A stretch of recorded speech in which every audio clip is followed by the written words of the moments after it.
And so, my dear ones, here we are on this glorious Sunday, ready to see what it is that Spirit has in mind for us by means of our international community today. All of us are called into focusing this week upon the creative power of thought and to understand more fully and more deeply that thought is powerful, extremely powerful.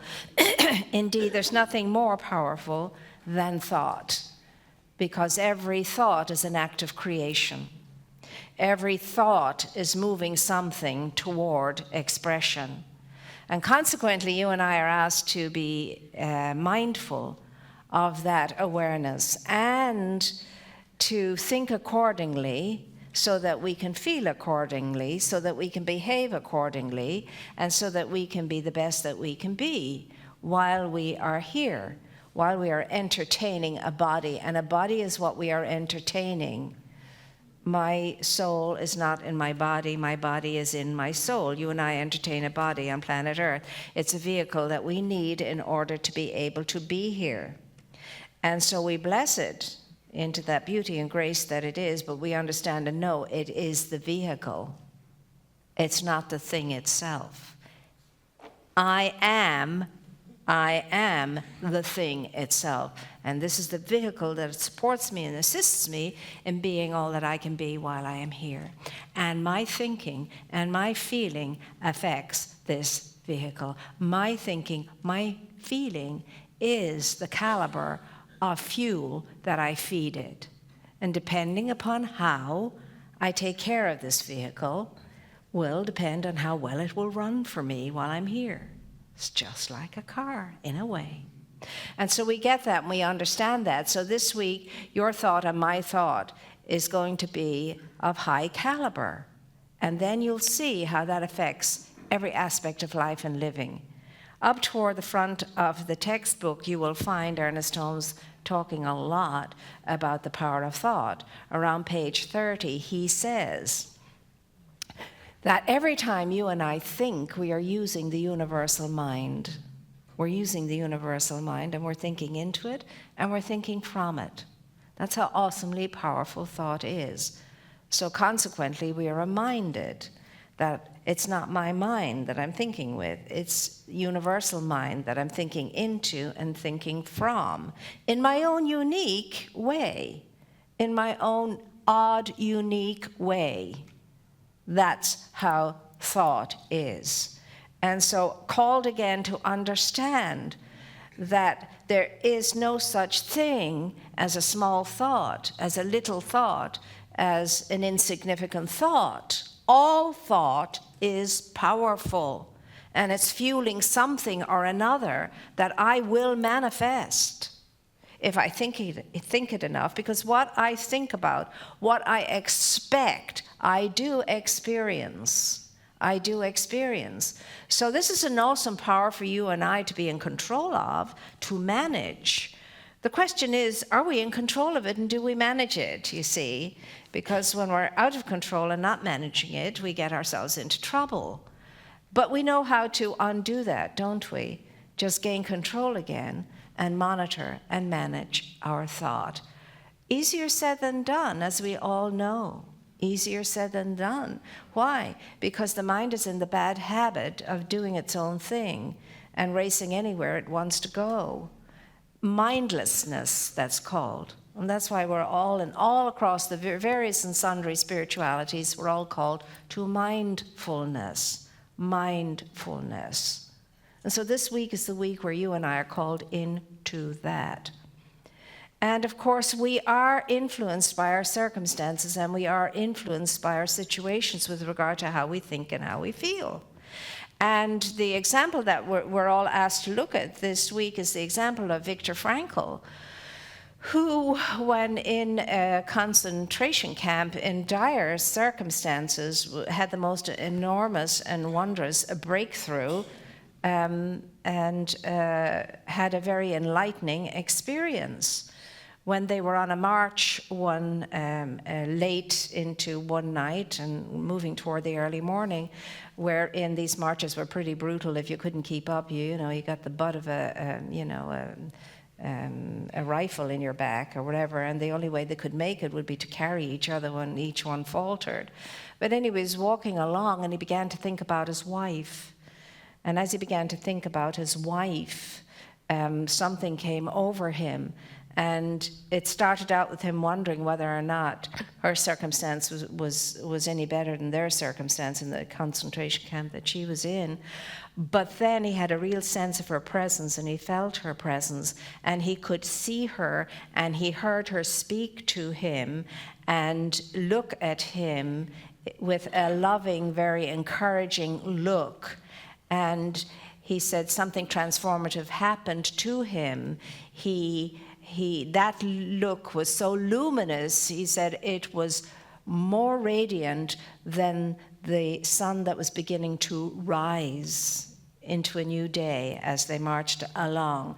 And it was so luminous that he had that sudden realization that the highest aspiration and the highest goal that man had was to achieve love, was to experience love, was to express love, and that love was the secret. Love was the key.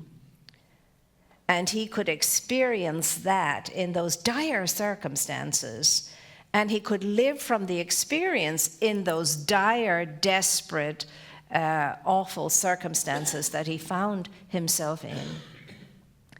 And it was that particular moment that thoroughly brought him into that much more enlightened state and totally transformed his life forever after that.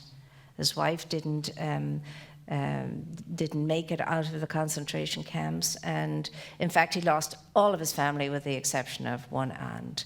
But he himself made it through, and as a result of that, his impact on life continues very deeply to be strong and powerful, and his presence is felt in our midst. And his whole orientation after that was finding the way that one could best be living from that high aspiration of love unconditioned and unconditional. And that experience he had helped him. And later on, when he became a great, well, you could call him a great all-rounder. He was a great philosopher, psychologist, theologian, and so on. But he talked to Sundays, and he talked to the Sunday syndrome, when so many people amongst us didn't know what to do with themselves on Sunday or at the weekend.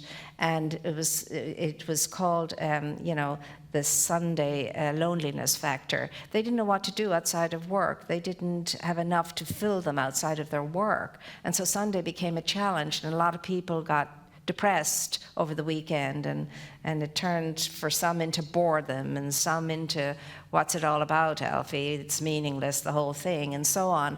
And in our modern age, what that did was it drove people to the internet and to surf the internet. And the internet became therapy for people at weekends and on Sundays and so on. Well, of course, we're here, so we're not quite sure what that's all about, because it doesn't seem to affect us, or does it? Maybe some of us here even are affected to that extent. But the whole idea is that if you have not contemplated the power of thought and the power of thinking, and you don't understand how awesomely powerful it is, we can slump our energy, we can depress our energy to the point that we do feel hopeless and helpless, and what's it all about? If we're not constantly sweeping through those mindsets and those thoughts and keeping them moving and keeping them moving and keeping them moving. But when you get caught in the doldrums of dark negative thinking, it's not a great experience, to say the least.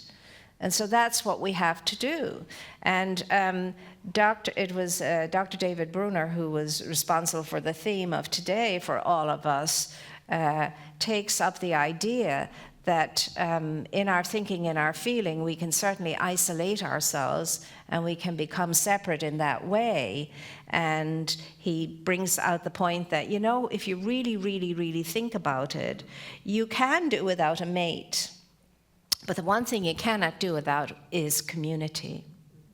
And you see, we miss our community at work, over the weekends if we don't have that sound sense of ourselves and who and what we are. People, when they retire, they miss the work community, and some of them fail Retirement 101 and they go back to work.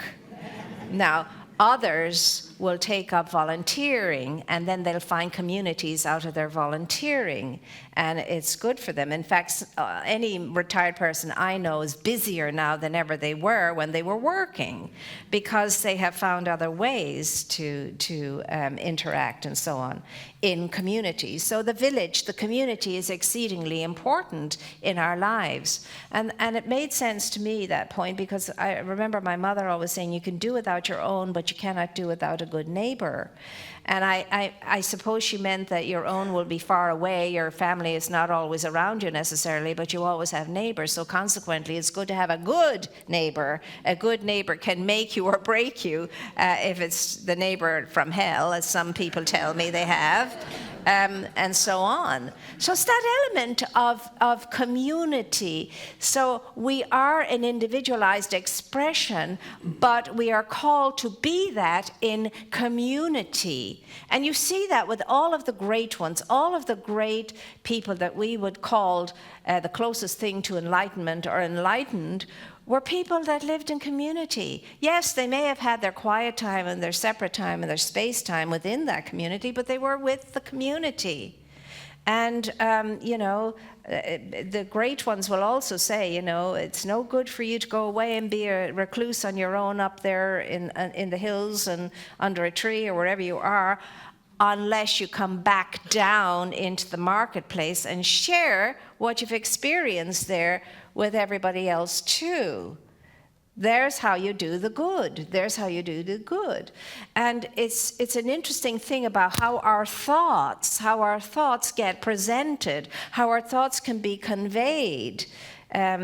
Dr. David said too that when he was a youngster, his father would always, wrestle with his two older brothers and always interact with them and so on. And he always kind of felt that he was sitting on the sidelines just looking at it all. And in later years, when he brought it up with his dad said, "Hey, what? No, you weren't being left out. You always had the look upon your face, leave me alone." And so I did. But that was always the look you presented, leave me alone. And so I left you alone. And you see, so what we're feeding each other all the time is a communication through energy. And the energy is formed through the thinking I'm thinking and the feeling I'm feeling. And then that will present itself in some way or another. And you know that with your loved ones. Some days their energy are great, and some days their energy, you just want to get away from it. And you too. You see, and the energy is formed and shaped and colored by the thoughts you're thinking and the feelings you're entertaining as a consequence of that. So you and I cannot afford to go blank, so to speak. We need to be monitoring, we need to be with it, we need to be alive to our thinking, alive to our feeling, so that in our behaviors we're really living, and we're living well, and we're living from life's highest point of view. From life's highest point of view.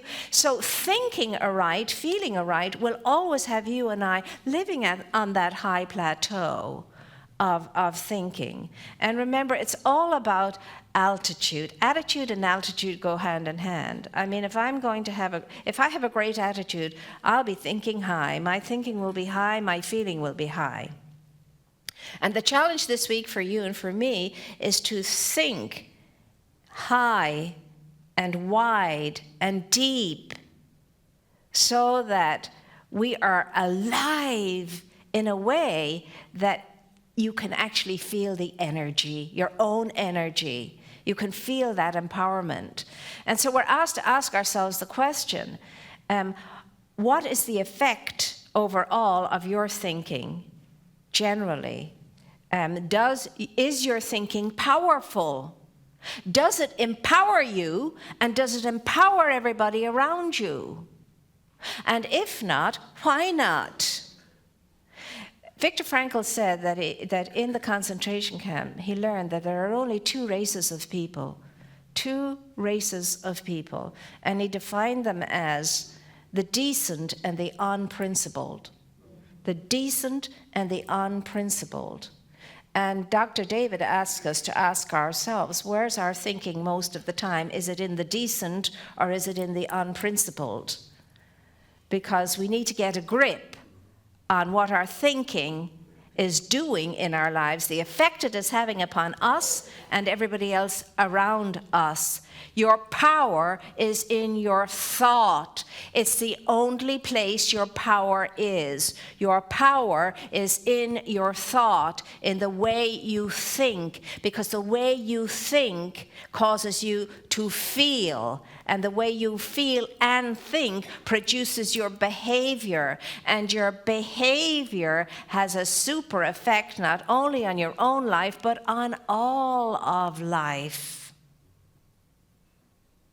And if Viktor Frankl can get his act together, get his thinking together, his wits about him, as my mother would say, and align himself in that awareness in the most dire of dreadful, unbelievable circumstances, there's no excuse for us not being able to do that.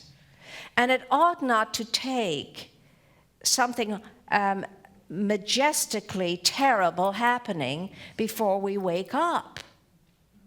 If we could start thinking aright and feeling aright now, we would move through those very hard, challenging times with grace and ease and peace and joy in loving relationship, knowing that good will be the effect of it all. Yes, we can do that. Everybody sitting in this room can do that, or you wouldn't be sitting in this room. Viktor Frankl also did say, along with the Statue of Liberty on the East Coast, there should be a statue of responsibility on the West Coast. And believe it or not, somebody was saying there is some thinking going on around that going to happen. Because freedom without responsibility is of little good and can be quite dangerous. And so you and I have freedom always to think. Nobody has power over your thinking except you. You and I are free to think whatever we want to think. And that is why prison bars cannot a prisoner make. Because you and I are always free in our thinking. Now, we can go to the lowest energy we can possibly go to and be in the awfulizing and the terribilizing of life if you're looking at it from a negative point of view. Or we can take it to its highest common denominator if we're looking at it from the affirming point of view. Because as I see it, so it is. As I feel it, so it is. As I perceive it, so it is. As I entertain it, so it is. As I believe it, so it is. As I think it, so it is. As I expect it, so it is. What is the matter with us when we know all of this and yet continue on in that stupid way of thinking mindlessly? Isn't it amazing how very intelligent people can demonstrate stupidity? I tell that to myself far too often. Far too often. And yet we know better. We know better, you see. And so much is expected of those who know better. And things happen more quickly in the lives of those who know better. We don't get away with as much as we used to when we were la-di-da, just cruising along mindlessly, thinking, oh, whatever will be, que sera, sera, baloney, baloney. Whatever will be because of me. No more que-seraing.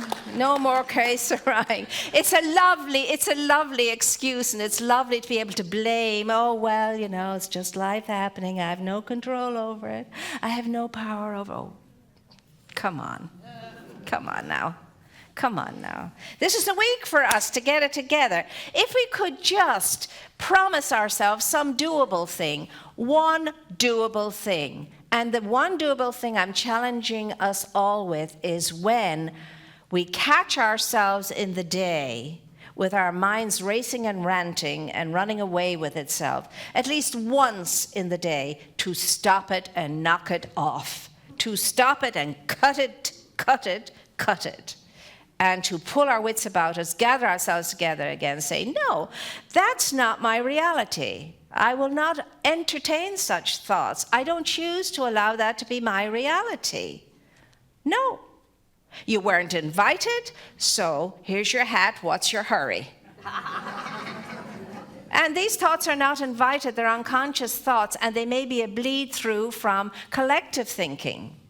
So if you didn't sit down to think about this particular thing and how awful it is in your life, then no, it's not welcome.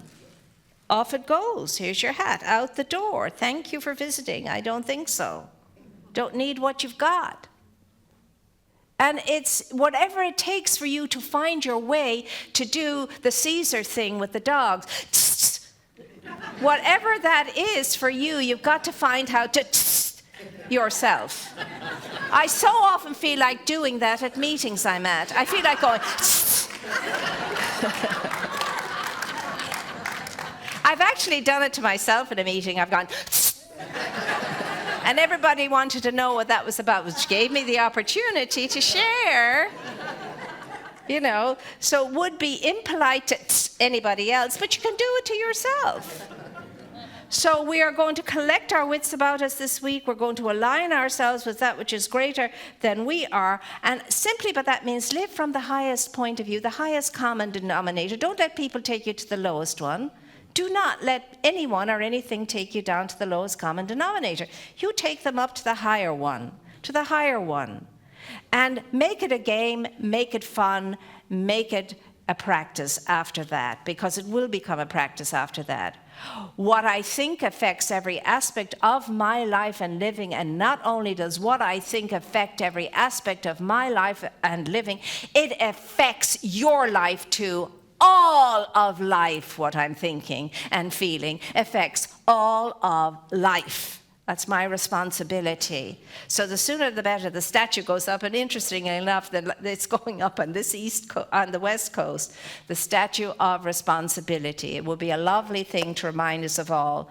That simply means become mindful, become mindful, become mindful, because when I'm mindful, I'm responsible. Everything takes care of itself when I am mindful. And here's the beauty and the grace of it all. Your mind is God's mind, and your mind and God's mind is right now. And you have that beautiful availability of all of that magnificence, all of that light, all of that illumination, all of that wisdom, all of that grace, all of that understanding available to you now. And it is the delight of life to respond to you at the level of your high reach, your deep reach, your wide reach. And it rejoices with you when you're open and receptive to that kind of living. Life is for living. Life is a celebration. Life is a dance. No matter what's going on, I'll guarantee you, somewhere, someone is dancing. Somewhere, someone is laughing. Somewhere, someone is celebrating. And you and I can be part of all of that. And we can take, as one wonderful minister used to say, take your scars and turn them into stars. You can do it, and so it is.